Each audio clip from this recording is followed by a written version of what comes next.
You've been lied to, but you don't know how. You've searched, you've struggled, you've cried out. You want the truth, but where is it? You've wandered, you've fought, you've strived, and you have not been satisfied. What is truth? Where is truth? Who is truth? The kingdom of God, mind control, the last days, higher dimensions, unity, the power of faith, discovering the truth. Jesus said, I am the way, the truth, and the life. No man comes to the Father but through me. God has promised that he will hide us under his feathers, and under his wings we will trust. His truth shall be our shield and our buckler. Discovering the Truth with Dan Duval is the premier program that is designed to center you on the kingdom of God, to equip you with faith in Jesus Christ, and to unveil the truth behind the lies. This program is designed to show you how to become more than you have ever imagined through the power of truth. You shall know the truth, and the truth shall set you free. And now, prepare for your host, Dan Duval.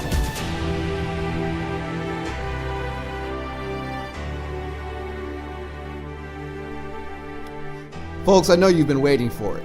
Last week, we were talking with Robert Vandrijst Mitchell and getting into stuff that's just off the charts. Just really, really wild subjects that, man, left y'all shocked. I'm sure. I know it. Well, we have him back for another round of his story and information. Now, Robert Vandrijst Mitchell is an Illuminati defector. Folks, there's no question about it. I mean, his bloodlines tell the story on both sides of his family, which he has gotten into in former interviews, where his bloodlines have come from, things that they've been involved with. You know, we are talking with somebody that is about as much of an insider as they come. And Robert is also a survivor, because that is how it works. When a person is born into a bloodline family, they undergo deep satanic programming, military programming, Illuminati programming, and that leaves them fragmented, which is why ministry to survivors is so important. If we are ever going to get people set free from the deepest trenches of the world and kingdom of darkness. Now, Robert has told us a lot of things, and we're going to be getting into more today as we are going to explore the experiences of several of his other altars. Last week, we met Kate in something that's not really been done on my program before, where we agreed before the program that Kate, which is one of Robert's altars, would come out and be at the surface to talk to us about what she had been through and seen and witnessed. Well, this week we're going to be talking to some more of his parts. And if this language sounds strange to you, again, this is why at Bride Ministries we spend so much time talking about what dissociation is and how it works. And you can get all caught up on this conversation by just visiting our website, clicking the Mind Control tab, and working through some of the podcasts, because we have so many organized into one place where you can get all your homework done just by sitting back and listening to the explanation. Briefly put, an altar is a fragment of a person. It is that person, but the altar is created when a person undergoes severe trauma and has to dissociate from what they are experiencing. And, with that said, Robert, it's such a pleasure to have you back on Discovering the Truth with Dan Duval.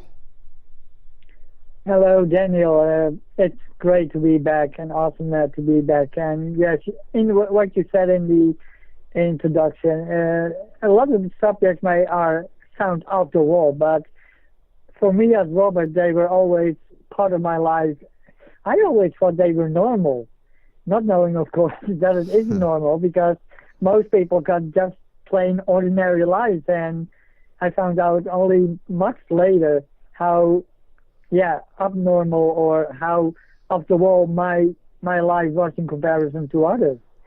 And also, Kate, what I said last week, she was on, and she was quite excited about it. She did, by the way, an awesome job in what she tried to explain to others what happened to her. And people gonna find out more about it from another author by the name of Clarissa. But yeah, most people don't have an understanding or even a conception what people like myself and other bloodliners that you had on your show and that you counseling with had to go through, because they're so out there, out of sight of society, and also so hidden.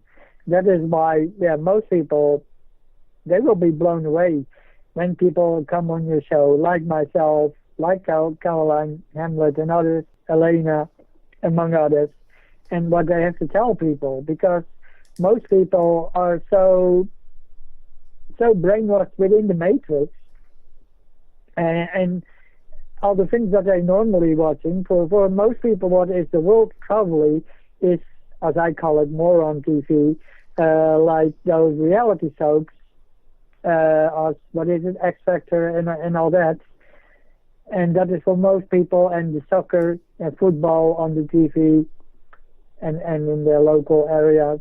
And that is for most people what is reality. But if people really would know what is really going on behind the scenes, not to mention all the subliminal programming, what is going on, and what you see in plain sight on TV, in advertisements, in movies, in TV series. If people would catch up on that part, that also will open up people, because subliminal messages place within our subconscious realm, as you probably know yourself, and that also would open up the eyes of people. Well, Robert, before we get into all this heavy stuff, I do want to let you expound a little bit upon this comment that you made. You just thought it was normal. Everybody went through these things. Well, because for you, in your life, you just only know your experiences. And, well, here's the thing. There was a time when you went to the mall, or it was a store, and you intended to buy one thing. Instead, you bought something else and couldn't return it. Can you tell us that story? It's kind of funny. Oh my God! I see Lauren told you that story, or Taylor. Yeah. Yes. I think it was 2009. I was living in Bristol, the United Kingdom then, because when I say Bristol, we got about 26 Bristols within the United States. So, but yeah, that was when I was in Bristol, United Kingdom. And one evening I went to the store, and I switched as usual. And I had, of course, time loss, but I thought that was normal. So when I got home, I went to the toilet, and I got back to the kitchen. And I thought, okay, I have put my groceries down, like food, what I needed. To my amazement, after I got back into my consciousness, and for me, what I said, switching and being temporarily in and out, was a normal thing, so I didn't think about it much.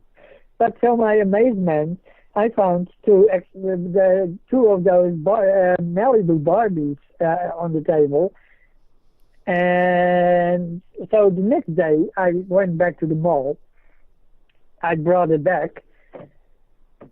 But the ones that bought the Barbies were probably Ember or Daisy, one of the two of my other alters. They are 4 years old, and they love Barbie and everything with it. I think they are responsible in the past for downloading some of those Barbie movies on the computer. That's a different story altogether. But when I went back to the store, the woman behind the counter, she remembered me. Unfortunately, I couldn't bring them. They couldn't take them back because the girl who was out in the body at the front, they had thrown out the receipt. So I was stuck with two Barbies, what was about 30-something pounds together, but it's roughly, I think, 30 pounds, $45, give or take. And she also said when I was buying the Barbies, I spoke with a girl's voice, like a 4-year-old, because the girls that were responsible for this, they are 4 years old, and that is what happens sometimes. Not always, but sometimes when an altar comes out. Another example I can give you for people to watch this is when people go online on YouTube and they put in the Britney Spears Diane Sawyer interview of 2003. They will find that at one point Diane Sawyer asked Britney Spears something, and suddenly Britney Spears on national TV started to switch into a 6-year-old. And when the switching took place, suddenly Britney Spears, as people can see for themselves, started to talk like a 6-year-old for a short period. But, yes. but I said also in my case, so when the 4-year-old came out, as the woman said behind the counter, yes, what she also found very odd is that I started to talk and my voice started to sound like a 4-year-old. It doesn't mean, of course, every time when an altar of a certain age come out that they will speak like that age, whatever the age is of an altar, but that is a possibility when it happens. And this is what happened with me was in September 2009, when I was still living in Bristol before I came over to the west of the United Kingdom. Yeah, folks, I mean, this is real life, right? So you go to the mall, you think I'll buy some eggs and milk, and you come out with Barbie dolls. And Robert's parts are so intelligent, they actually disposed of the receipt, so there was no way their toys could be taken back after the fact. Yes. This is not abnormal. As a matter of fact, I had another person, and they were out to dinner or breakfast maybe with their spouse, and so the waitress came around and she's like, "Well, what would you like?" And they went to say some kind of mature thing like coffee, but instead of saying that, their altar that is very young came to the front very fast and said apple juice. So their mouth said apple juice, but they didn't even know that it happened because it was so fast. And sometimes altars can be very, very intelligent about how they come up and down. And especially when a person doesn't know what's going on, there can be quite a bit of confusion. Well, when the waitress got back with the apple juice, they were upset. He said, "No, I asked for coffee." They, "No, you didn't. You asked for apple juice." And so, I mean, it's like they went to go get the coffee because there was a bit of complaining that happened. And the person's like, "I hate apple juice." And by the time the waitress come back, the apple juice is gone. And it's like, wait, I drank the apple juice. No, their part snuck up and hounded that because their that altar loved apple juice. So she got her apple juice. And it was like a total, how did this happen moment? Well, folks, welcome to the life of a survivor. Things can get kind of strange at times. And it's not always horrible. Sometimes it's kind of silly. Anyway, Robert, we have a lot of things to talk about today. I know, and what I said did was for me, I only started to realize that I'm a multiple, as they call it. That was after or around 2013 when my programming started to break down, because I have been severely under deep programming and actively being used on the higher levels within the Illuminati up till 2013. And after my programming started to break down, slowly after that, I started to understand, that I'm multiple, and that I had multiple personality disorder. Mm-hmm. Up till that moment, that was up till 2013. For me, I thought I was just one person. Okay, I had memory a lot of times, but I didn't think, I got maybe other parts that coming out when it happens. I thought that is something normal. And people must realize that with a lot of other survivors like myself, this is how life is for them. That for us, we don't know if we are not aware that we are multiples. People must know. For us, we think it is normal when we suddenly, or we ended up in a completely different place. Also happens a few times as well. When the altar came out, and I ended up in a completely different place when I got back into the body. And this is something that happens recurring for a lot of survivors out there. Till the moment that their programming started to break down, and they starting to go into counseling, especially in regular counseling, but also within Christian counseling, they suddenly start to find out, that they got other parts within them. While before this, they didn't know that. Mm-hmm. And what it said in my case, I only started to realize what I am. That was from mid-2013, so less than 3 years ago. Right. And, folks, we're going to now begin getting into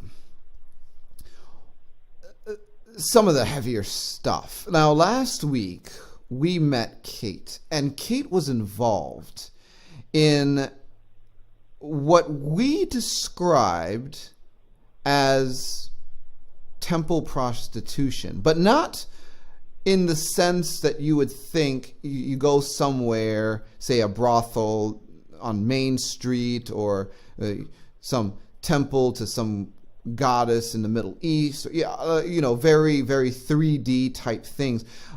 The prostitution, this temple prostitution that Kate described to us, occurred off planet. She described a facility on the moon, and the things that occurred involved non-human entities. So it was maximally traumatic. And of course, she even described some of the purposes of why they do these things. And of course, this is all very, very secret, highly guarded stuff. You're not going to know about it unless it's revealed to you, or like Robert, you have parts that are implicated in these things. These are the devil's devices that the Bible says straightforwardly, do not be ignorant of them. When the truth is presented, we need to realize that it's our job as believers to use that information in, our warfare, because we have been given weapons of warfare that are not carnal but mighty in God, to the tearing down of strongholds, the casting down of arguments, and every high thing which exalts itself against the knowledge of Christ. And so, Robert, at this point, I'd like to go further into this conversation, because Kate was not the only part of you that had knowledge and involvement with agendas like this. There's another part of you whose name is Clarissa, who also has something to say on this subject. So if it's okay, I'd like to invite Clarissa to come to the surface and talk to me about it. Okay, Daniel, she will come out in a minute. And people must realize that in our case, as Robert, I'm not the only one like this. Because Daniel, if I'm correct, when last year we started there to breakthrough for the first time, and we started to meet Kate and Clarissa, I think you also said to Taylor or to Lauren, who was out then as the front, that you also had that you had also other clients who had similar experiences. That is correct. I had virtually the exact same things reported to me by another survivor, and the that you did not know at the time, and the overlap of descriptions was so confirming. That's when I myself knew there's no way this is getting made up. You can't have two people that don't know each other, two totally different sets of experiences, describing the exact same thing that is so out there and have it have no basis in reality or truth. Yeah, the reason because I'm asked you this is because a lot of people probably come not only scratch their head, but they're going to think, oh, this must be all made up. But the fact that you had another client that we didn't know of, who she was or who, and she had the same similar things, yeah, that should people make realize that this is not happening only to one, but there are much more people out there as survivors who had similar things done to them and who were involved in similar things like this. I know for people that is quite a stretch, to what they think is reality is, and what people have to undergo, because most people probably only have heard maybe of MK Ultra Monarch programming by Dr. Green, who was one of my earlier main programmers, and others like him.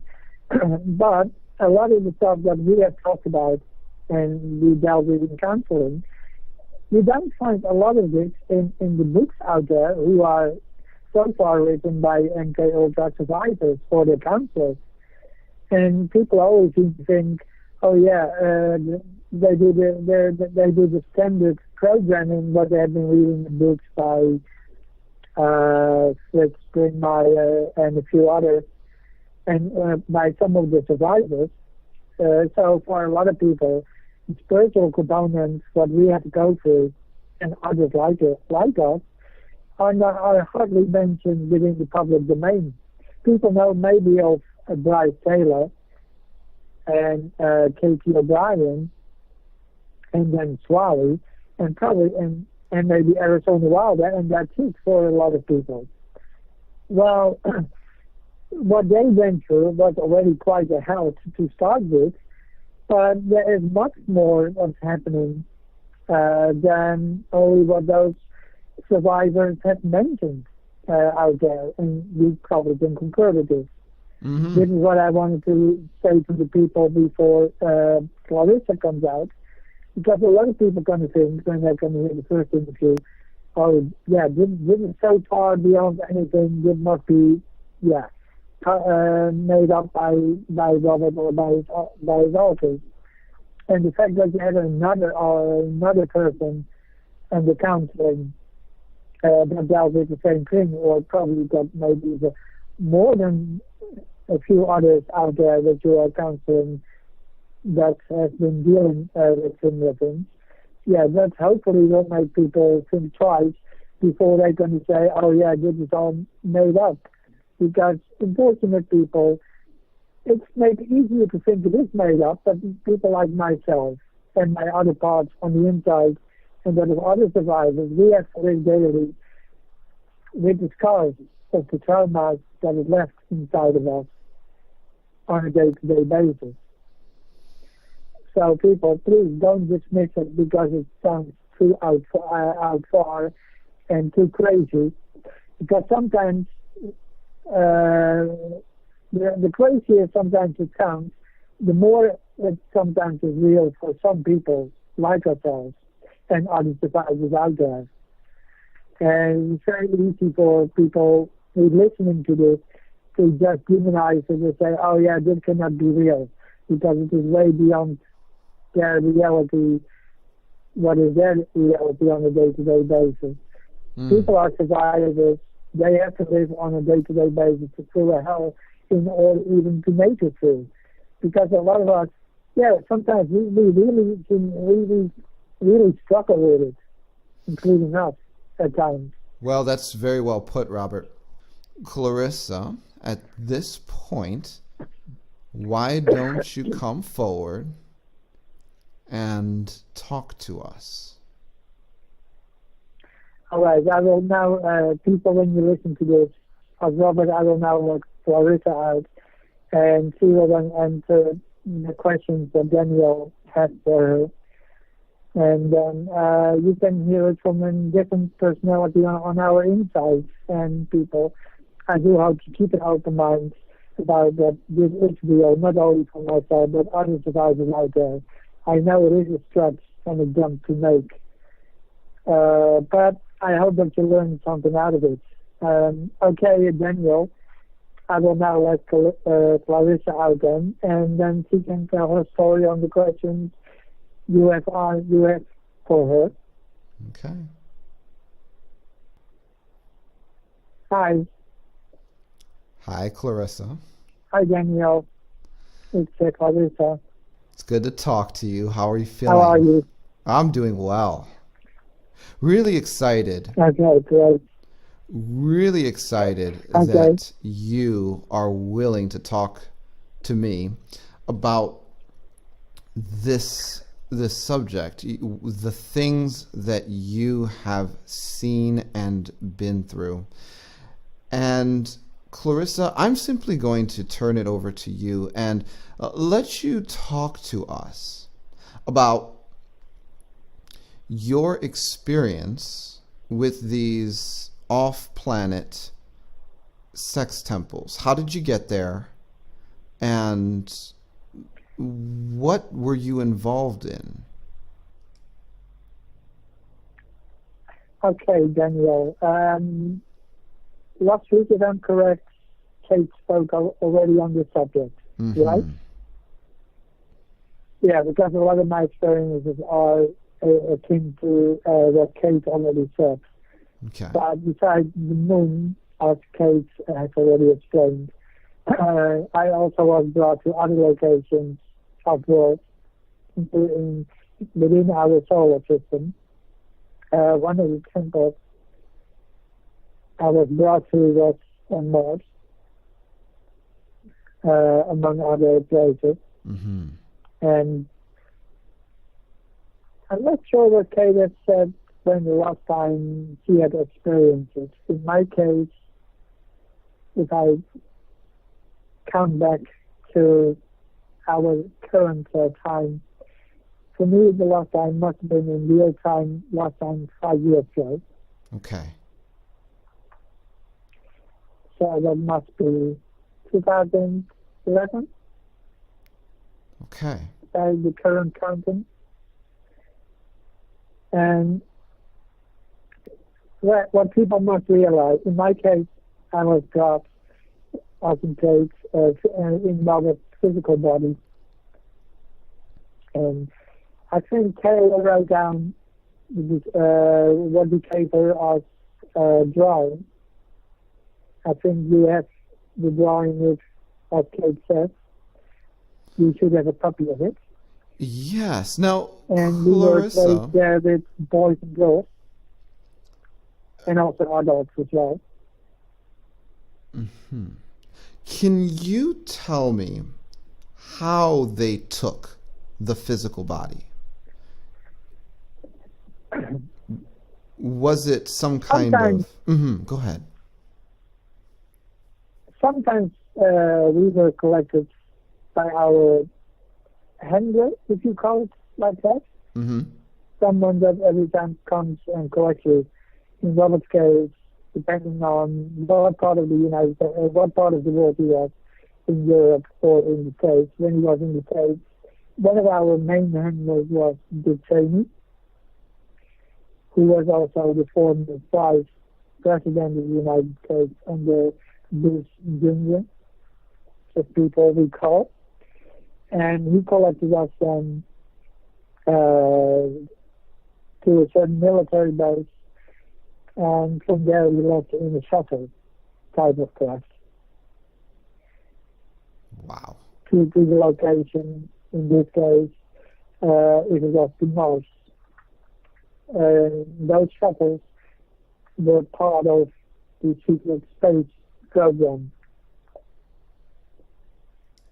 that Robert, I think, already talked about, if I'm correct. Okay. All right.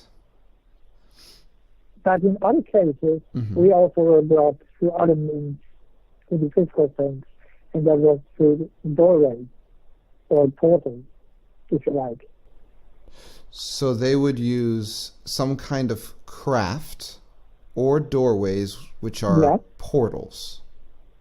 And that's how they would get the physical body to these other locations in the heavens. That's right. Okay. All right. And so you were saying that when you were in the facility on Mars, there were adults there. And there were several children and adults. Okay. Now, in my case, as I said last time, I was brought there and I was pulled out of Clarissa. Last time for me must have been roughly 5 years ago. So that's around 2011. And of course, as you know, Robert, he is a grown-up adult.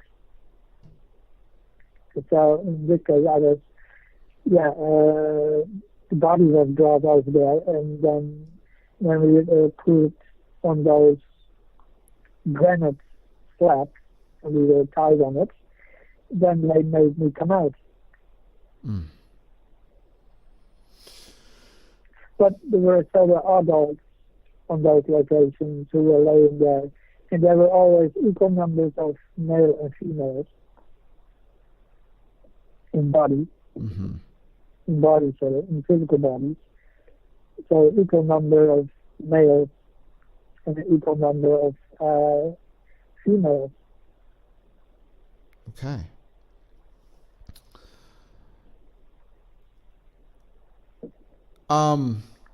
In this case, her experience goes to the moon. She has been also brought, I think, to some of the underground bases in our solar system. I think a few of them are around Jupiter, or one of their moons. If I'm correct. Say that one more time. And few of the other bases that we were brought, and they did similar things, but then in there was within some of the moons of the planet Jupiter. Got it.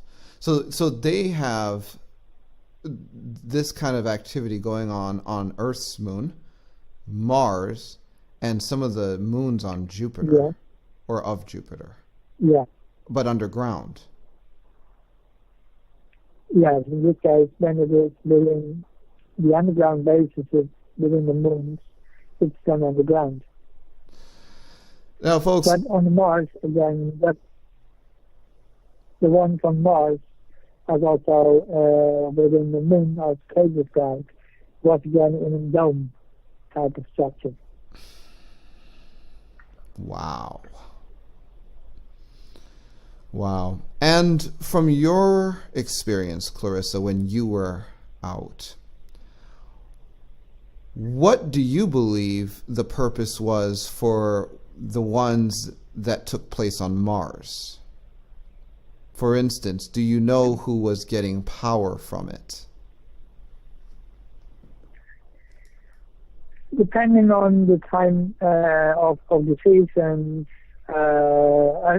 besides, as Kate, I think, has mentioned or not, the powering up of certain individuals or even events, they also, during the rituals, they had certain high priests that were shapeshifters, by the way, and they had reptilian form when they came out in their true form. But some of them had the names of some of the goddesses that we use within our mythology. one of them they called Athena. I think that is, if I'm correct, from ancient Greek mythology.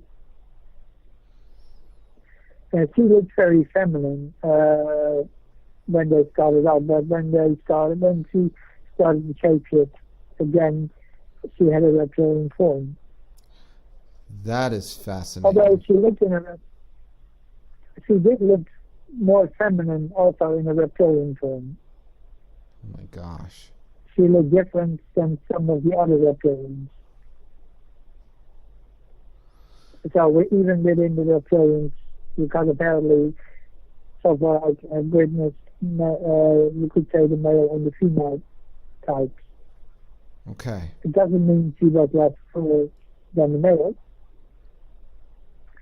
but you could see the differences between them. And also you could sense it in energies. Got it. Robert was always inherent psychically very powerful, so through Robert's psychic abilities, I could feel more through that as well. So I could sense how someone was, even though say they are positive. I always could sense that they were lying, and I could feel their dark energies. No matter how they smile and whatever. You cannot hide your true energy, no matter how you present yourself to others. And what I said, they always present themselves in the feminine form, especially during the rituals like in the form of a priestess. But people have to don't fool yourself. This is for audience, if I'm correct, as Robert said. Mm-hmm. Okay. I want to say to your audience who are listening to this, don't catch for because something looks feminine or female because it is less evil. Because some of the people we have witnessed during the rituals, can I call names? Sure. Some of the names, one of the people that I have witnessed during those rituals, I think one of them, as Robert says, is now trying to run for president. Her name is Hillary Clinton. And as Robert O'Loughlin said, at one point during the counseling, we had a session with you, and you did something to get rid of something out of what it was tied in, as Lauren said, with Hillary Clinton. If you remember. Yeah, I remember that. Yep. But she was one of the people that was watching over some of those rituals. Also, I have witnessed myself,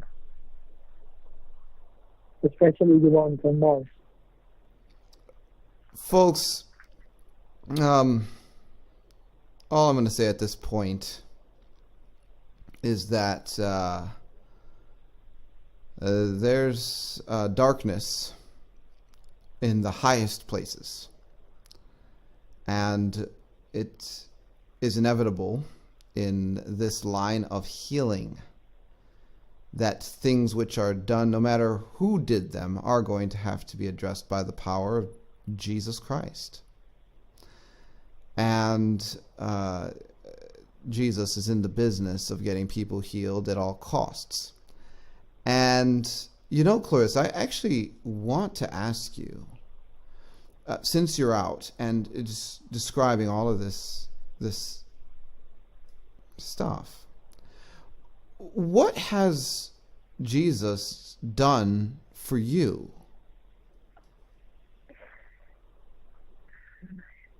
You mean the real Jesus? That's right. Because we had also fake Jesus on the inside who are very demonic, as you know throughout the counseling.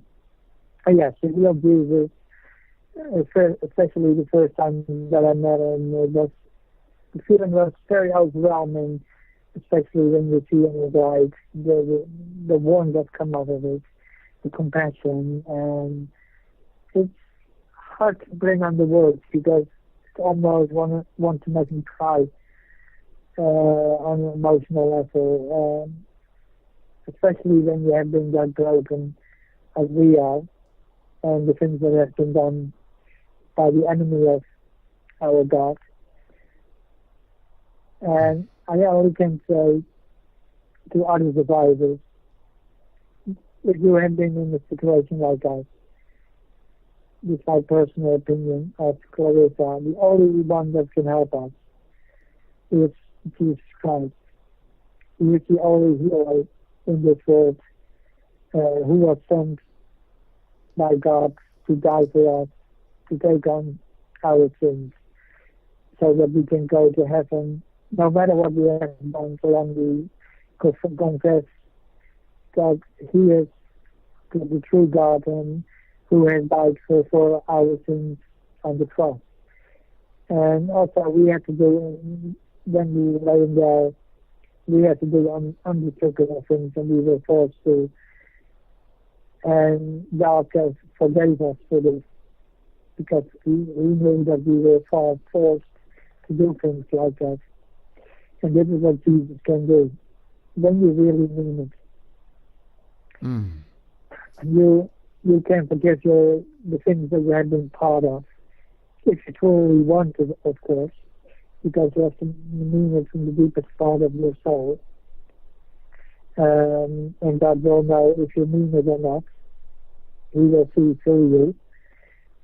But His warrant is unbelievable. It's like a couple of thousands of suns all involved into one. It's hard to describe, how to bring it on the words. The only feeling that I get thinking about it is that I'm overwhelmed by a hard energy at the moment. You see, folks, it's hard to bring it on the words. Thank you, Clarissa. It's just see, this is the thing, folks. Robert has been through just unbelievable trauma, and parts of him, like Clarissa, who we're talking to now, have been wounded very deeply through things that should never happen, period. And yet, because there is gross evil, there is a healer whose name is Jesus. And you're hearing it from Clarissa herself. His love and light and influence is overwhelming for her, and is the source of her healing and restoration from the things she has been through and was used for. This is why the healing process can't be done without him. He is the centerpiece of everything. And as he is healing, memories are restored, and we are getting the full truth, an understanding of the things that the kingdom of darkness has done in very hidden ways. And, Clarissa, I just commend you for your bravery in coming out and talking to me, talking to us. You're really awesome. Yeah, what I wanted to say, the reason I come out and tell people is not only people need to know, but it's also I do it for Robert, so that people can see not only what he went through, but others like him out there. And people like Robert need all the help from people, and not being demonized, as I have seen what people are doing. Because people like Robert went through a hell and back.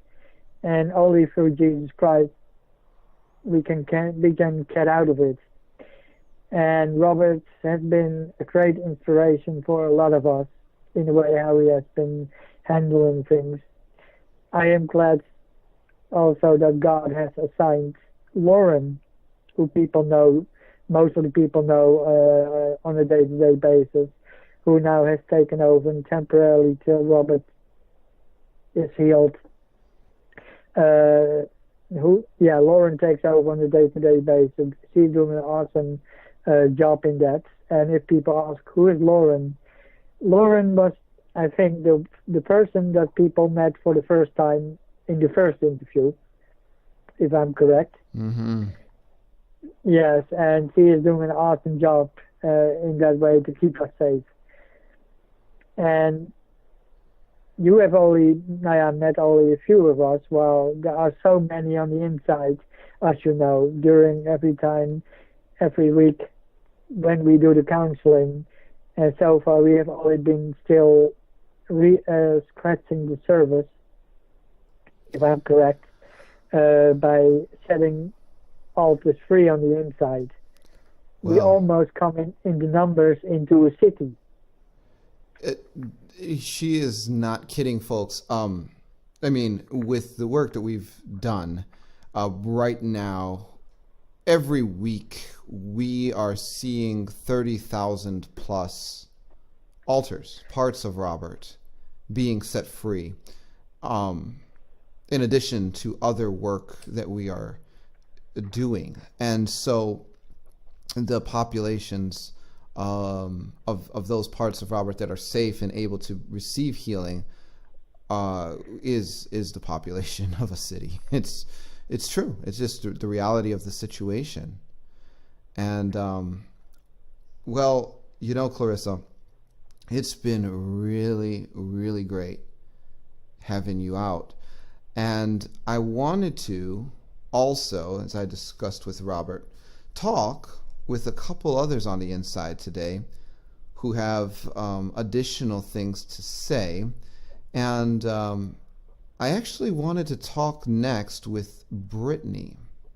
So if there's anything else you'd like to say before we have Brittany step forward, please feel free. Okay. I must say I was nervous to come out, especially about the subject that we talked about. Not only a lot of people probably will think it is all crazy. Unfortunately for Robert, it's all real, and that is why I came out, same as Kate.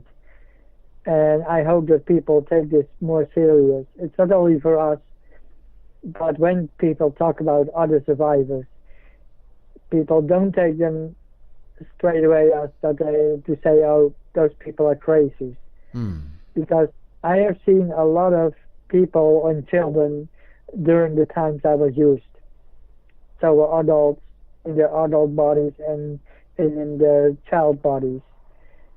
And that's only what I have to say, that I only do it in order to help educate people about that this is going on for real. And people like Robert went through a hell. And it is people like Hillary Clinton and others who are deeply involved, even on this level. As I said, I have seen on the Mars operations with this, I have seen people like Hillary Clinton over there, who now runs apparently for the president, to become the next president. She even makes Bush Jr. just like a toddler in comparison how deep and dark she is. If people think things were worse under Bush Jr., think 20 times twice over, because he is nothing in comparison to how dark and deep Hillary Clinton is in what we have witnessed. Wow. So I hope that that this will give people thoughts to think about. And I was nervous at the early part to come out, but I felt I owe it to Robert and the others out there who went through a lot and who want to get healed, and who also are willing to put out their story with the ridicule that comes on their way, because you got people who cannot handle the truth and they will stress out.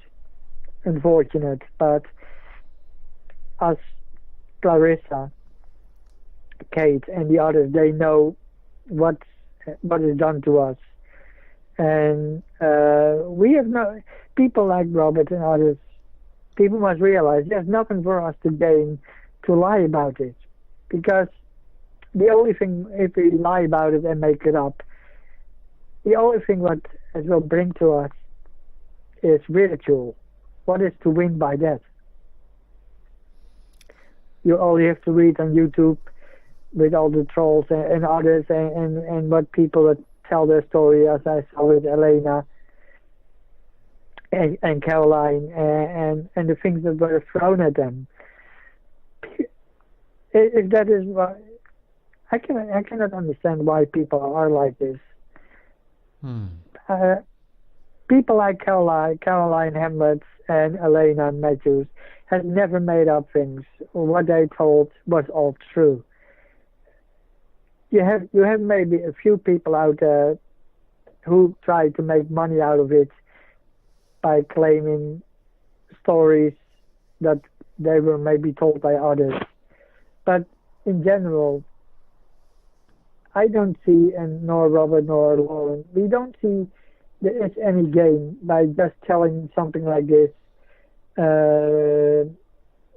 No, we don't get it, because you are, in the way that you work with us, counselors in the end, they will know. People must realize that you can tell a story, but a counselor, when he works for a while with survivors, will know in the end if someone will tell the truth or not. Especially when you work with the power of Jesus Christ through the Holy Spirit, especially as counselor, then you will certainly find out who is telling you the truth or not. Am I right? This is absolutely true, Clarissa. And folks, this is why the Bible says, out of the mouth of 2 or 3 witnesses, let all things be established. There's a lot of information and incoming that I get as, and I call it coaching. And we are working with people that have had experiences that oftentimes there is no, conversation happening around. It's just information, data points that come in that are very far removed from even my worldview or what my worldview used to look like. And my worldview is obviously changing month by month. The more I learn, the more I know, the more of a grasp I'm even able to get on the hugeness of this thing. But at the end of the day, what happens is, as you work with more than one individual, I've worked with as many as 18 at the same time, in addition to what I do, which is why when people write emails, sometimes I don't get back to you. But the reality is, the stories align and overlap and confirm one another.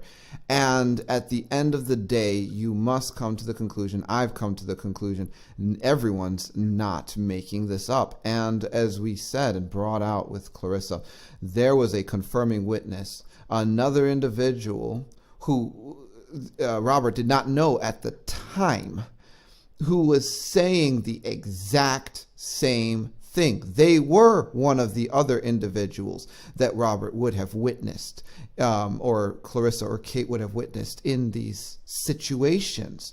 Were they ever at the same rituals? Maybe, maybe not. Who knows? The reality is, it's happening, and if it's happening to them, it's happening to others. Maybe some that hear this broadcast and realize that they have a data point for their source of bondage now because of Clarissa's bravery. So, Clarissa, I just want to say thank you. And this time, I would like to talk to Brittany. Is she ready to come out? She is next to me. Okay. She is nervous. Okay. But I will tell her nothing is the matter. It's just speaking to the counselor. Okay. Hopefully that will help. Let's get Brittany some bread of life and some living water.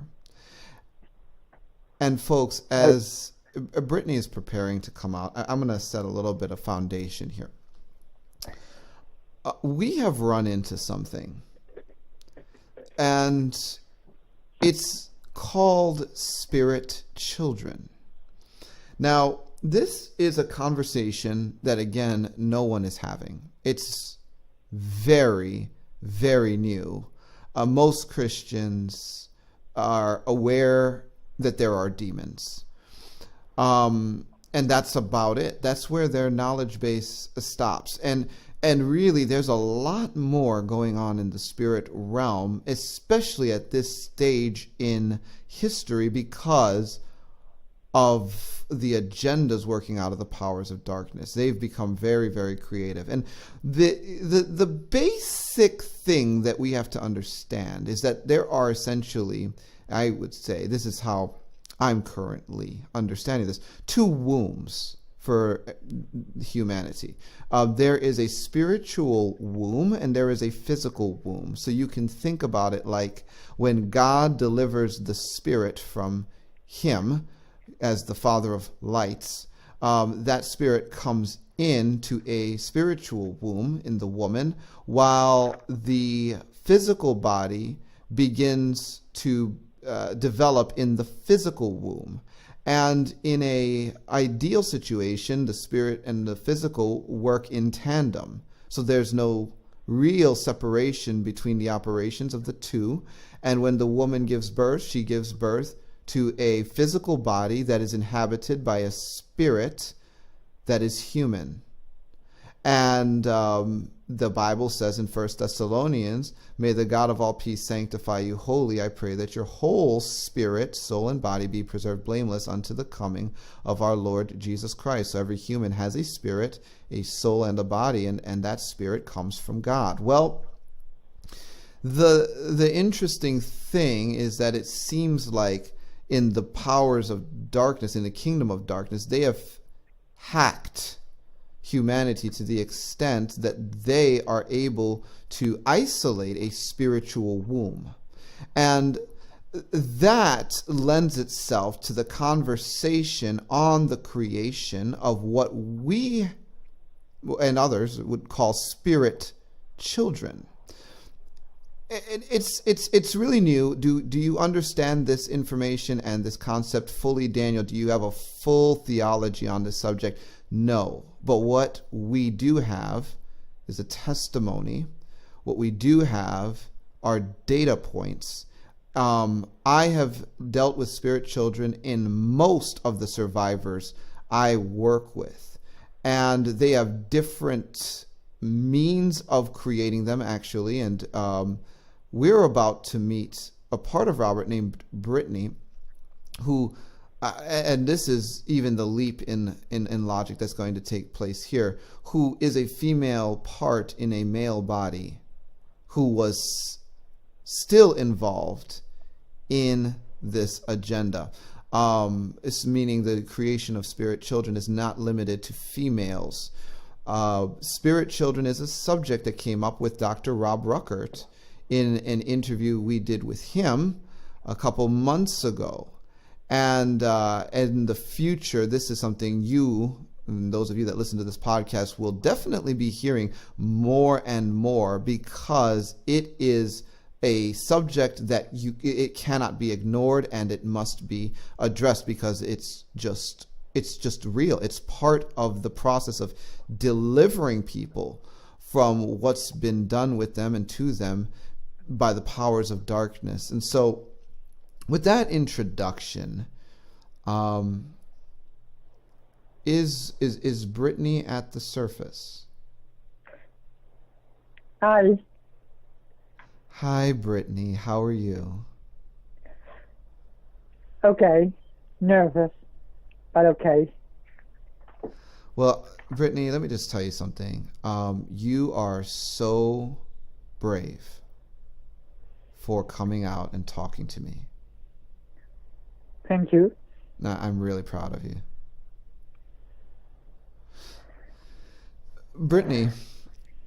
Yeah. what happened to you? You were used in this agenda to create spirit children. Tell me the story. Okay, I guess Lauren or Robert has told you some of it. Mm-hmm. Yeah. Okay. As you already described in your intro, I was brought with Robert because Robert was brought on a number of occasions to a few countries.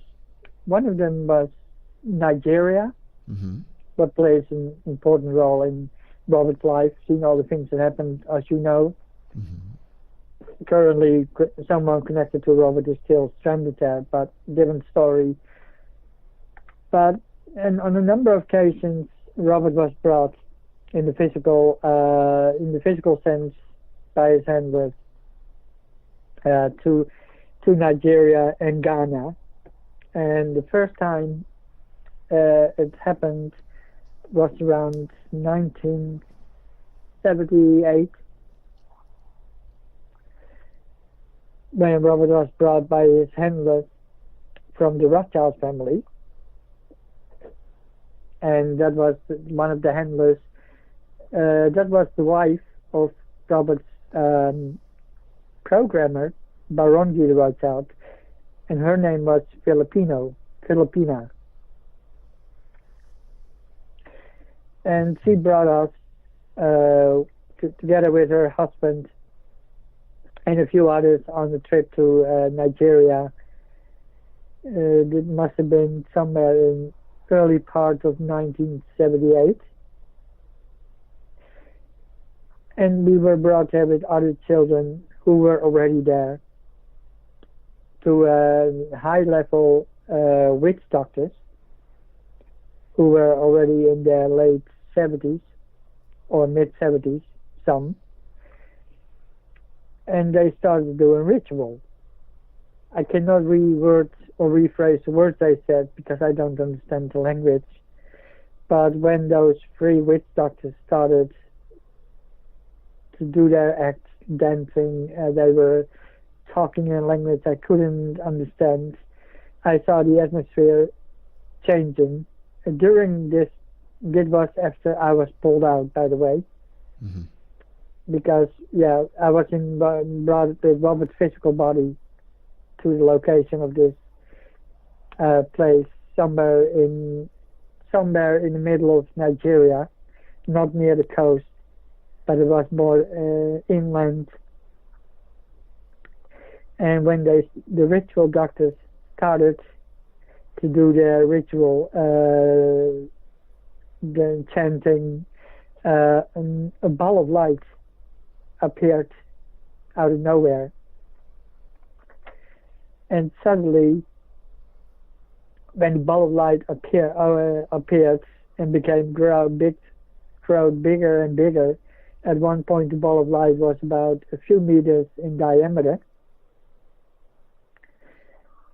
Suddenly a portal came out of it, like a spiral.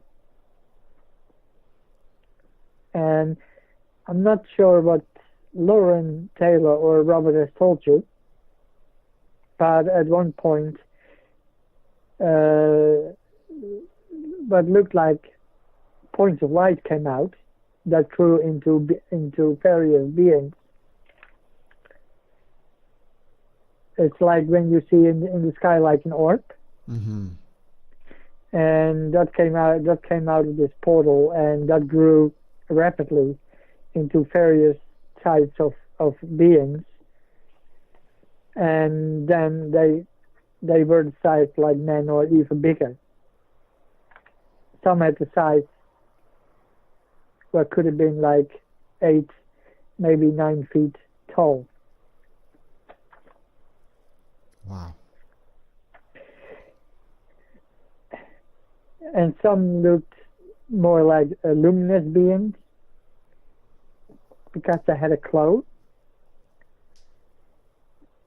And when I was pulled out by Dan, they started to attack me and they started to rape me.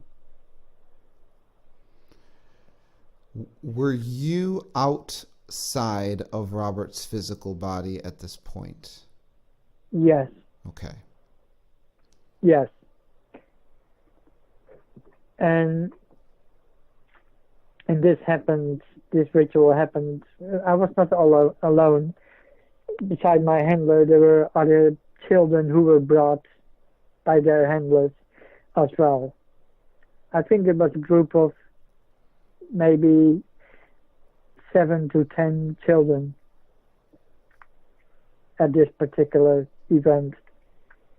And this started from 1978 in Robert's case. And the last experience goes back to 4 years ago. Okay. From 1978 up till 2012. So my experience of Brittany goes back for, let's see, 78, 22, for 34 years in total. My goodness. And the experience every time could last from 30, but looked like 30 minutes to hours. And the thing is, when they came out of this portal, it started out like an orb, but could grow into a couple of meters in diameter. Then it started to come in form like a human being, or at least humanoid, because sometimes they not looked always like human. Sometimes they had also other forms. Now, when they pulled you out of Robert's body, and of course Robert is a male, were Yes. you a male once you were out of the body, or female once you were out of Robert's body? My body looked like that of female. Mm-hmm. As prison.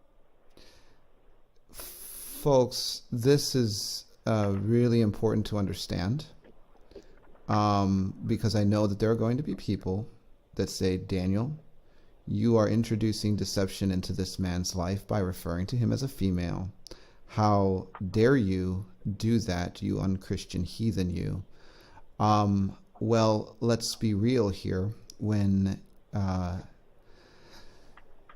I am dialoguing with parts of a person that have been highly wounded and fragmented, I am working with them. And Brittany not only identifies as a female, in the spirit, she is female. And until that point of healing and integration happens, where she becomes one with Robert, who is male, she is not only identifying as a part of Robert's consciousness as female, she has a female body that is used as a female body in the spirit realm. And that is very, very important to understand. These are just the mechanics of how this plays out. Now, Brittany, go ahead and continue. How did this ritual lead to the conversation on spirit children?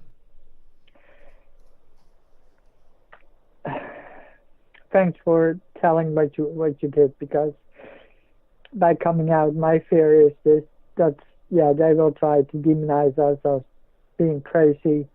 It's all made up. I have seen other male survivors like Robert, who had also female parts, who also were pulled out as myself. So I wasn't, during the rituals, the only one. Mm-hmm. So there are others like Robert out there. When they are pulled out, in this case, pulled out, not in the physical realm, but the astral realm, or whatever they call the different layers. They had then different male or female bodies depending on the gender of the personality. What happened during that, I had to undergo the sexual act and being raped by a 9-foot being, depending on the form. Some, they looked on the surface nice, but when you looked in their eyes, you saw a deep darkness, blackness, and you also could feel it. As I said, most of the beings that I dealt with, they were up from 6 up till the highest 9 feet tall. And some may look like Nordic type of beings, like the gods from ancient Greek. But they had a lot of darkness over them. Some had reddish eyes, but some also looked grotesque, like reptilian or even worse. Some shapeshifted in what could be described as merfolk, because some of the male had what looked like a tail. Wow. I know it sounds weird and crazy, but this is what I and other children has witnessed. Okay. And sometimes the experiences and the nightmares that it sometimes creates is horrific. As those entities, those demonic entities, can take on any form and shape what they want, and that is what people have to understand. Those beings are, or whatever they are shapeshifters. Thank you. And I always liked mermaid tales as a child, or as an altar, that is. And probably that is why they took on that form and shape.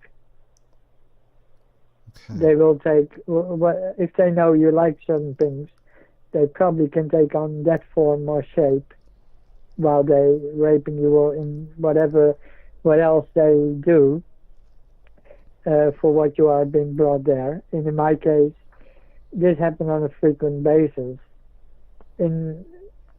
Come back on your question before about one of the purposes. What I understood is that they try to create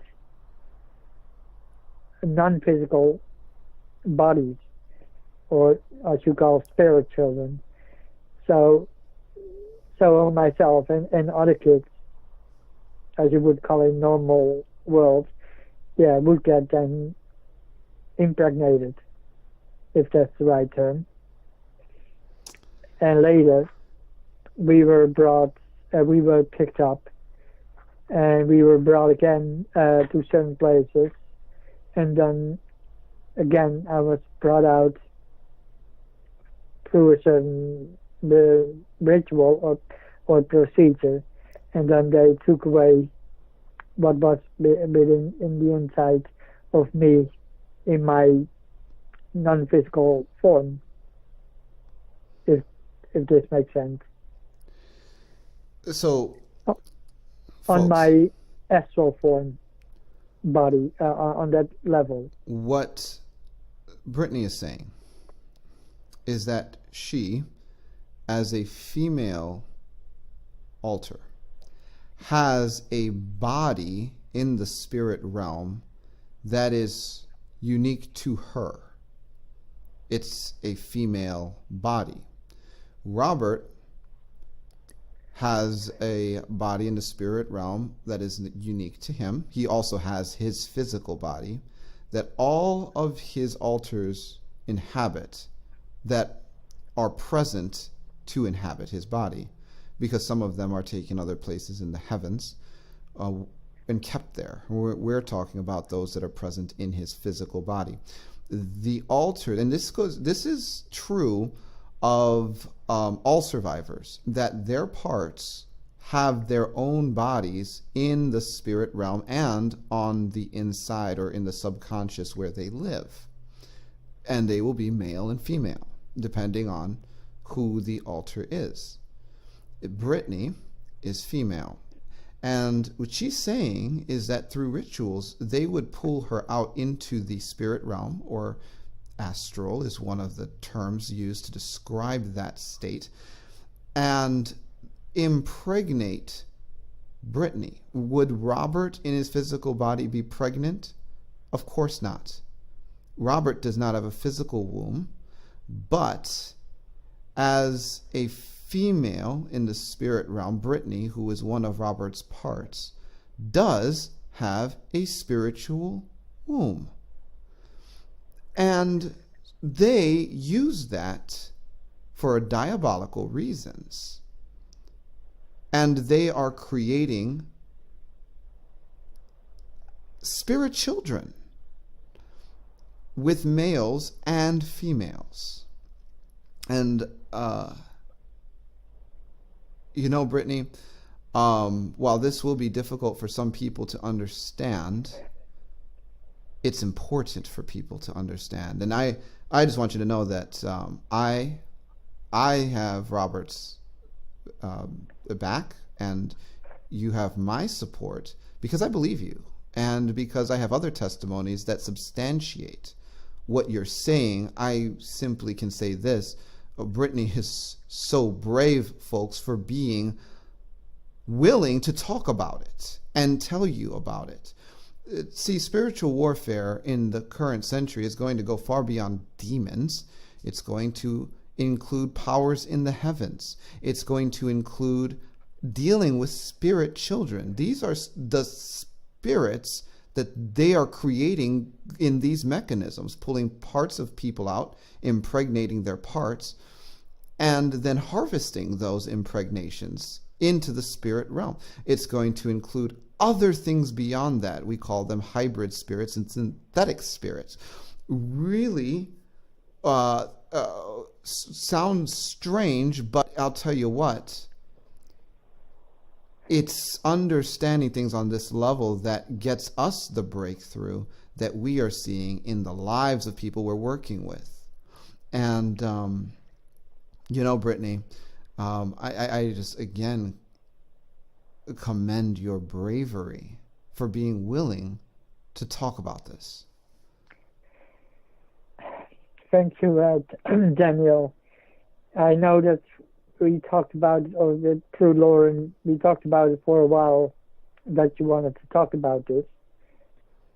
If you remember. Oh, yes. Because you had asked us a while ago to go on your show, on a separate show. Maybe we still should in the future. Maybe with other survivors, if they are willing. If that's the case, we are more than willing to come out and talk on that show as well. Because yes, I think, as you said now in your talk, this is going to be the new level that we're going to have to deal with, and it is way beyond just only demons, as people, especially Christians, seems to think. It's way beyond this level. On the physical level, we see then the use of super soldiers that has been created, who are going to be Satan's foot soldiers, who are going to be used when our Lord Jesus Christ comes back and his angels. But the next step, I believe, in this, as also Robert says, is going to be the creation of those spirit children, who are going to be used for a variety of things that we have not even think about. And it's only, I think, what we have seen with me and others is probably only the first generation, let alone the generations that will come after us. And folks, if you want a brief rundown, because you're asking the obvious question, why? Why would they create spirit children? What would they use them for? I'll give you a brief list compiled from a number. And again, I can't express this point strongly enough. Every survivor that's highly programmed is implicated with this issue, period. They are doing this. And we are getting breakthrough because we've figured it out. They use these things for the roles of punishers and gatekeepers within a survivor's own system. So when you go to cast out the demons, it doesn't quite work because the gatekeepers and punishers are actually their own spirit children. It's a lot easier to blow through the devil's machinations when you know what he did and how he did it. They use them to populate other realms, which is not something we're talking about much right now, but they are populating areas. They use them to operate bodies that have no soul or spirit. They build bodies. Some of these are located in various places off planet, other realms. They're building hybrid armies, or they trying to, and they are using the spirit children to occupy those empty vessels. And those are just a few of the purposes they're using these things for that I am aware of from all of the information and data points being flung at me. Brittany, is there anything you would like to add? Not for the moment. Emotionally, I'm quite exhausted. I do want to say I hope in the future you will have a different show on this subject, hopefully with other survivors. And if you need us, you have my blessing to get us on that show as well.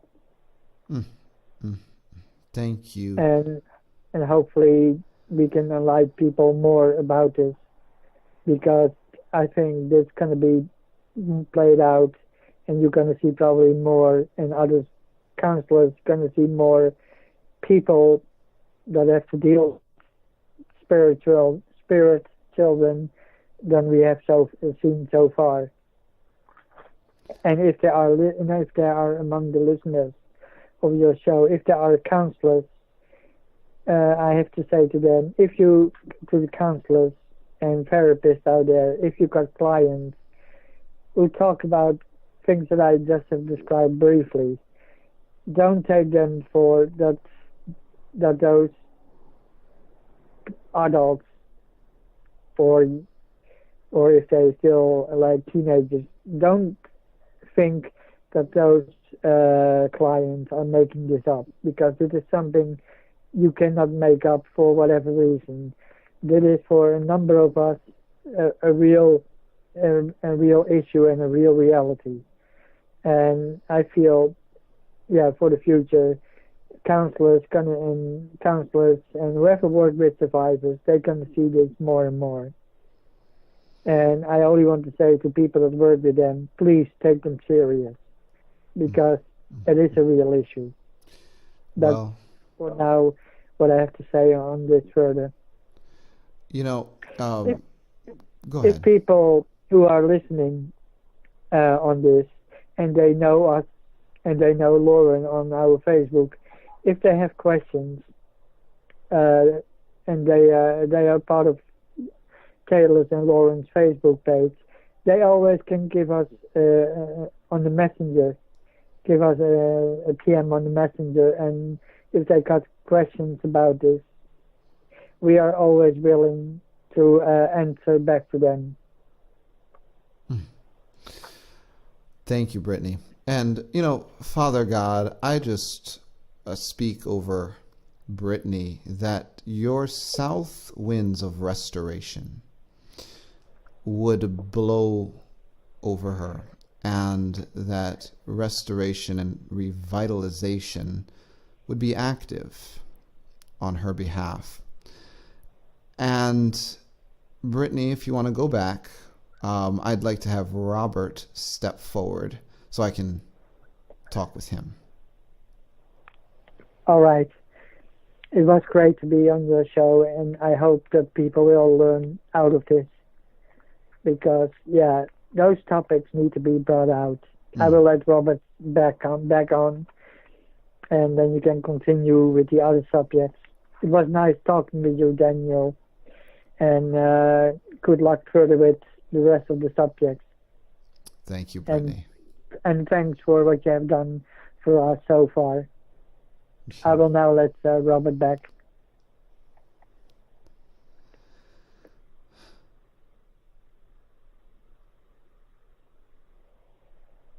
Hello again.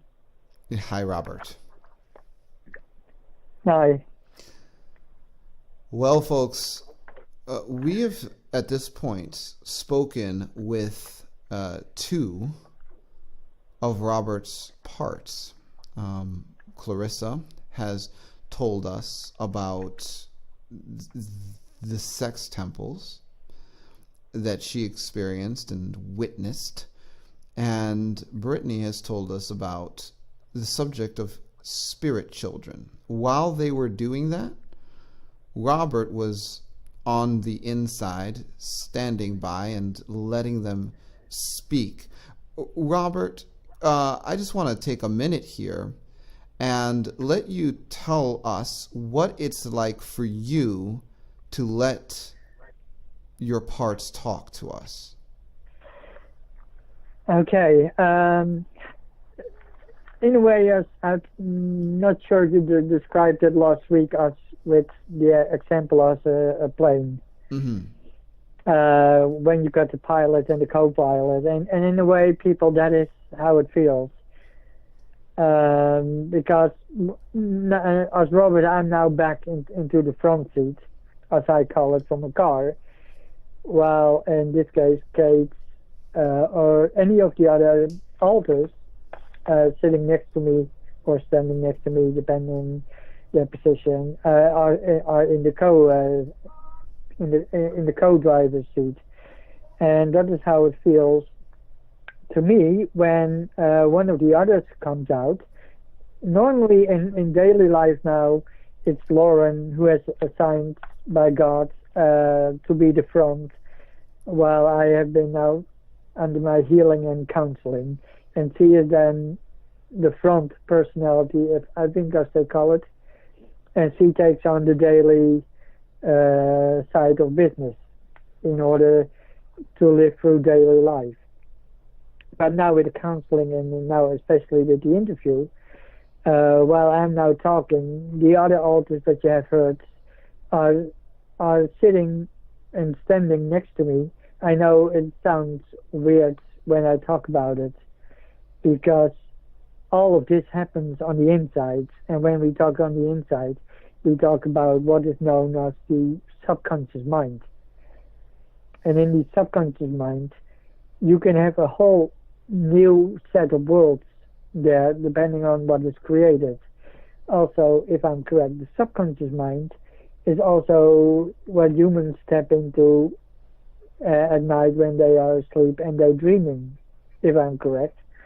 Or what some others also would say, when people tap into their imagination and things like that. This is all also related with the subconscious mind, and part of this is why the Illuminati programmers use this, and because they found a way to access it, in which they can create whole templates of new worlds that they're creating in their programming, and also with internal programmers, because we got a couple of programming systems that look much like the original programmers, and we are not the only one. I know that most adult survivors got similar systems, as probably Daniel can say to the listeners as well. I am correct in that, Daniel? Oh, absolutely. Internal programmers will often take on the persona of a physical programmer that the person has encountered in real life, and systems will be throughout the subconscious, and there'll usually be a lot of them. depending on how high the person was. And Robert's internal systems are, I mean, it's almost like it exists as its own universe. It's really complex. So much for me having a normal life. Well, whatever normal is. You know, that's why I say you're a champion, Robert. All right, thanks. And I always, I had a friend who once said, if you had to live a normal life, you get bored within 5 minutes. And probably he is right. But nonetheless, sometimes to be normal, could be a blessing on itself as well. But then ask 100 people about what is normal, and probably you get 110 different answers or definitions of normal. But yes, people, and what I did in us, they create a number of systems, and those systems, they even got the faces of how our programmers look like the ones, for instance, we had in our earlier life, especially in the US, Dr. Green, who had the face. Dr. Green, by the way, was no other than Dr. Joseph Mengele.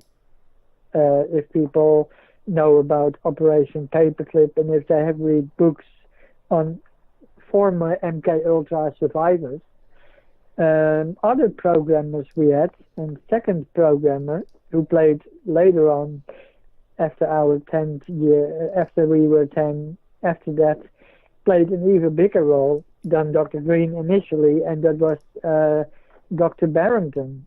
This Dr. Barrington, that was the name he used because his real name was no other than Baron Guy de Rothschild. He was the wine baron that was his cover, of course, of the French Rothschild family.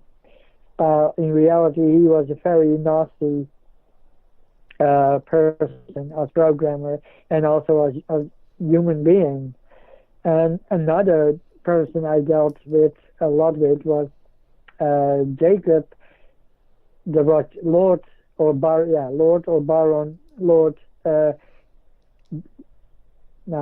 Jacob the Rothschild, who, by the way, when you take The Simpsons, looked much like Mr. Burns, for the people out there that know about the TV series The Simpsons. Yeah, when you take the picture of the animated picture of Mr. Burns, and you take the picture of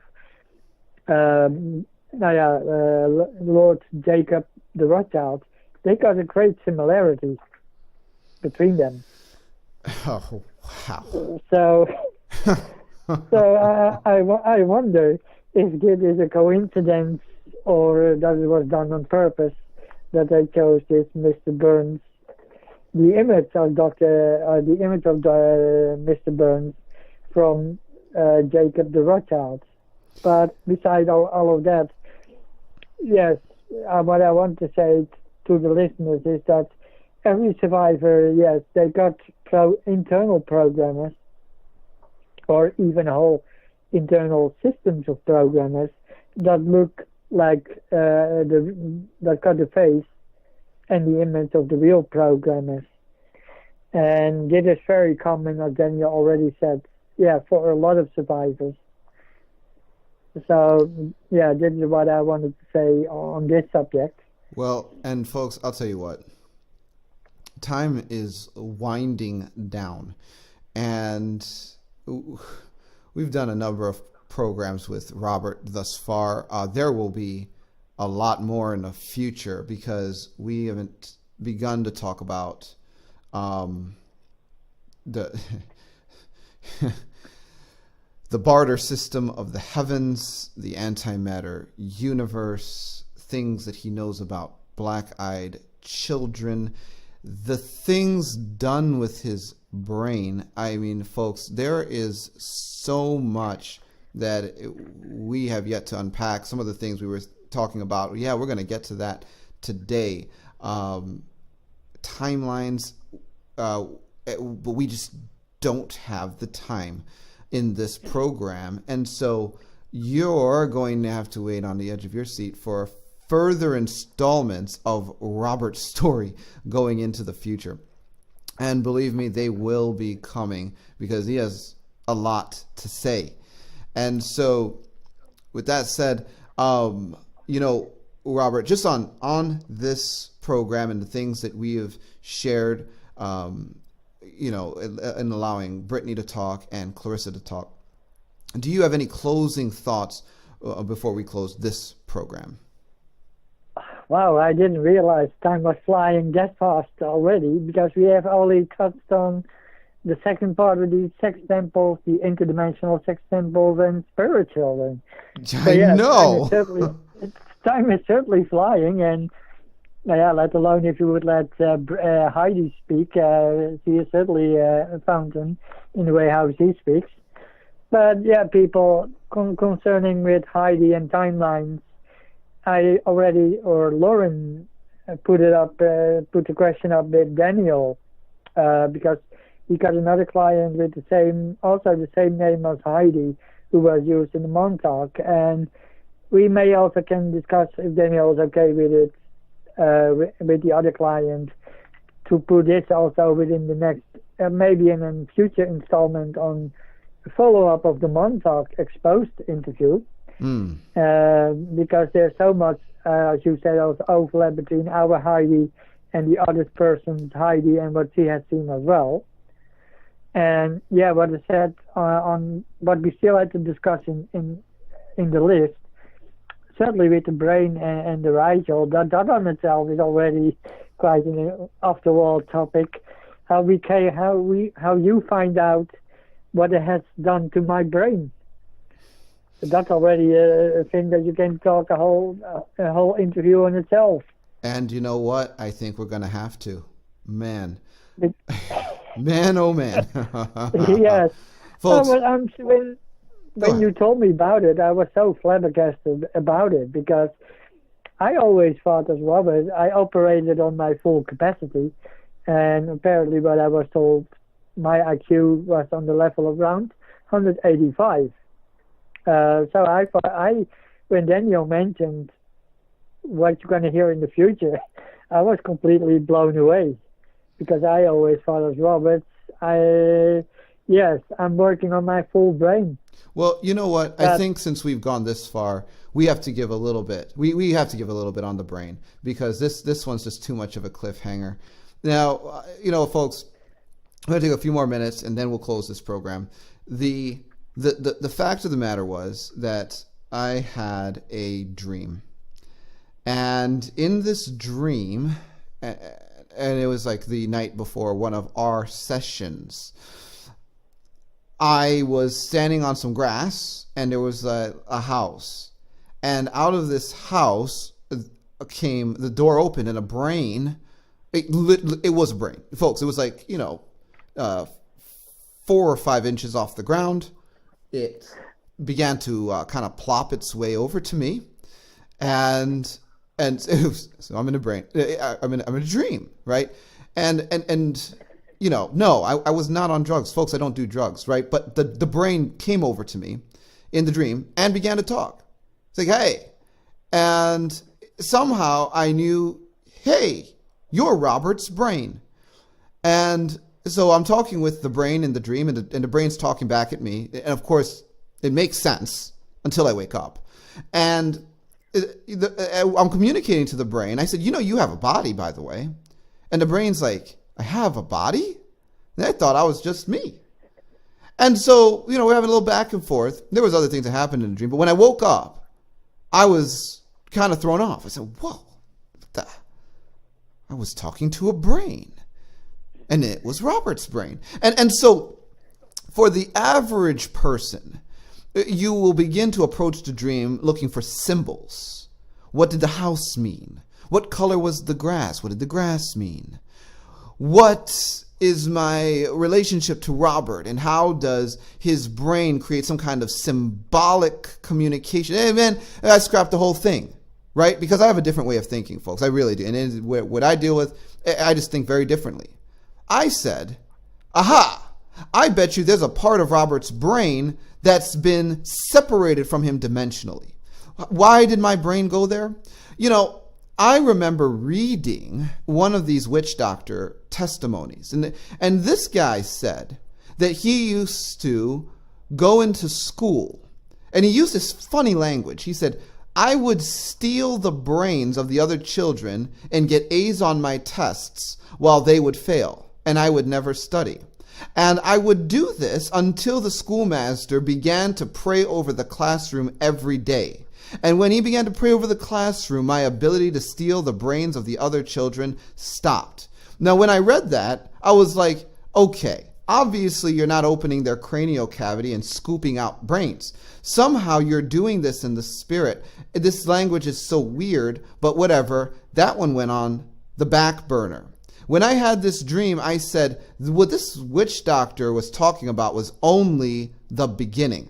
I bet you they have some huge agenda behind the ability to hack people's brains dimensionally, meaning metaphysical components of the brain that are being relocated and repurposed. Well, we get into it in our session. And you know what, Robert? I'll just let you tell the rest of the story from this point. All right. Yeah, what I said, when you told us, I was completely blown away to start with. And yes, when we stopped, because we had other plans initially for the session to do other things. But yeah, this went now for everything else. And you're doing your prayer for the help of the heavenly angels, and they came in, and we went out to search for the location, and we found, the location outside within our universe. Except the location is physically, but the level in which we found it was outside of the third dimensional plane. It was, by the look of it, the higher part of the fourth, or even the fifth, but you probably could call the fifth dimension. And in this case, the star system that we found in, and then you probably can say it has relevance later on with other clients, is that we found it within the Orion system. And the Orion system, as people may know, has within the Illuminati structure a big, especially within with the Dracos, the Draco reptilians, plays a big role in all of this. So in the end, we found the location, but was heavily fortified. How did we deal with the problem, Robert? No, okay, to come on that. No, yeah, what I said, you started to do your praying and asked for God to send his angels inside of us, and we followed the trail from the inside. Now, yeah, we found what I said, an opening, a portal opening from the inside that they used. Through this portal opening, we ended up within a location, a base that had even symbols, as I later on recognized. Some of the symbols I draw up, and if I'm correct, Lauren had sent them over to you. And some of the symbols were also recognized on another base on Earth, what is the Dulce underground base, I think in New Mexico, if I'm correct. And it had similar symbols on it. And this base is heavily controlled by some of the sub-gray species that work with the reptilians, by the way. But when we ended up in this, open up this portal, we ended up in two places, if I'm correct. One was, again, on Mars, or I think one of the moons of Mars, if I'm correct, if I remember well. And the other place, there was this base that was within a star. And so there was not even a planet. It was a dimensional overlay of the star Rigel. And people must remember that we look to a star as a physical object, but like every object, there are dimensional overlays. And what is also known in certain circles is that stars can also hold portals. It is known in certain circles that when a soul enters into our world, they travel through, let's say, a portal before enter into the body. And in this case, one of the portals that I have read about, that has been talked about, is that also a sun is being used as a portal entrance point, if that makes sense. And, folks, just think about it like this. One, if an angel that visits Manoah and his wife, Samson's parents, can ascend to heaven in a flame, it means that fire is a portal. Well, what is a sun but a burning ball of gas? How much more does that make sense? Furthermore, if a star collapses, what do you have? A black hole. That means it goes somewhere. Who knows where it goes? That's a portal too. It's a doorway to something, even if it's just oblivion. There's a lot that goes on with stars, and even the revelation of stars in the Bible is hugely, I think, just unexplored. We haven't known how deep this conversation was intended to go. And the more you study this out, you realize the whole heavens, it's layered constructs, dimensions upon dimensions. We had to invade, with the help of heaven's armies, a very strongly fortified base, and the angels collected the parts of Robert's brains that had been stolen and put there, and they took them to the third heaven for restoration. And I'll tell you what, it's just amazing that God will stop at nothing to get people healed and whole, even if it means having his armies raid dimensionally dislocated bases in other star systems to do it.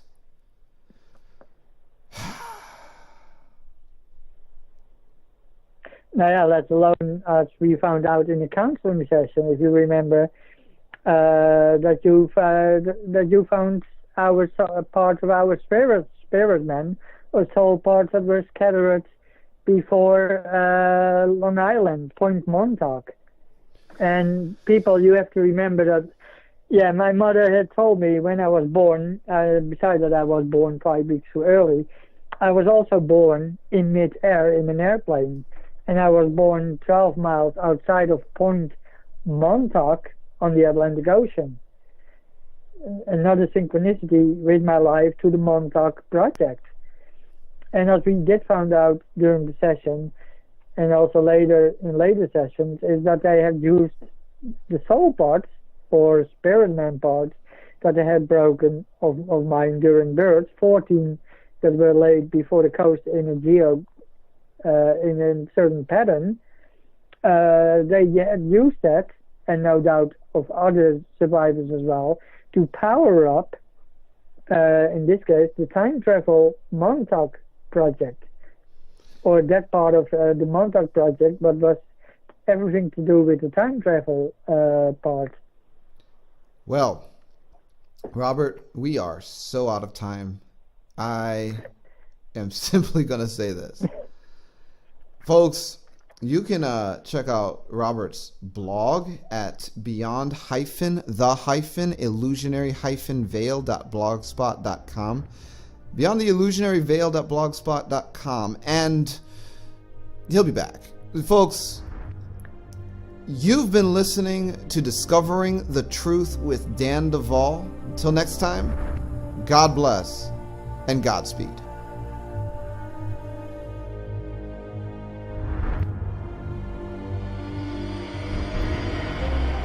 Discovering the Truth with Dan Duval is the premier radio program designed to center you on the kingdom of God, to equip you with faith in Jesus Christ, and to unveil the truth behind the lies.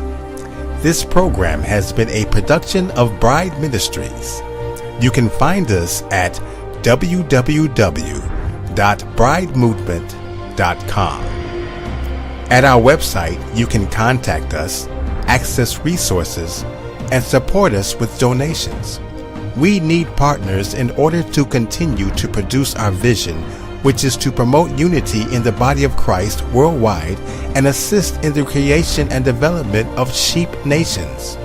Partner with us and be sure to like us on Facebook and follow us on Twitter. Until next time, God bless and Godspeed.